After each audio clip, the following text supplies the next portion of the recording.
ना आखिरकार खत्म हो गया। कौमी शाहराह ट्रैफिक के लिए खोल दी गई। इस बारे में जानते हैं मेहर से बोल न्यूज के नुमाइंदे शहजाद सोमरो से। शहजाद बताइएगा, 40 घंटे से धरना जारी था, अब खत्म हो चुका है। देखिए जी, ये 40 घंटों से जायद जो धरना था वो बिलाखिर ख़त्म हुआ है। ये थोड़ी देर पहले जो है यहाँ पर पीटीआई रहनुमा जो है साबिका सेनेटर सदाकत अली खान जतोई ने धरने में मुजाहिरीन से खिताब करते हुए धरने ख़त्म करने का ऐलान भी किया गया है। साथ ही साथ उन्होंने ये भी कहा है कि दोबारा अगर इस तरह से कुछ जो है हरकत भी की गई तो ये धरना दोबारा भी लग सकता है।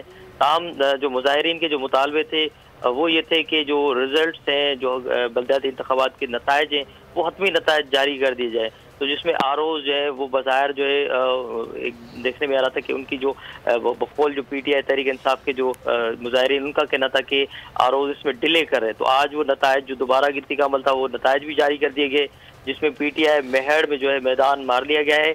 और उसकी बिना पर जो है जैसे ही कारकुनान को इस नताइज का जो मालूम हुआ तो यहाँ पर धरना जो था वो जश्न में तब्दील हो गया। कारकुनान यहाँ पर जो है नारे भी लगा रहे हैं, पार्टी जो नगमे हैं उस पर रक्स भी कर रहे हैं। अब जो है धरना ख़त्म कर दिया गया है। यहाँ पर जो सर्दी से बचने के लिए मुजाहिरीन ने आग भी जलाई थी, तो ताहम अब ये सारी चीज़ें जो है वाइंड अप की तरफ जा रही हैं।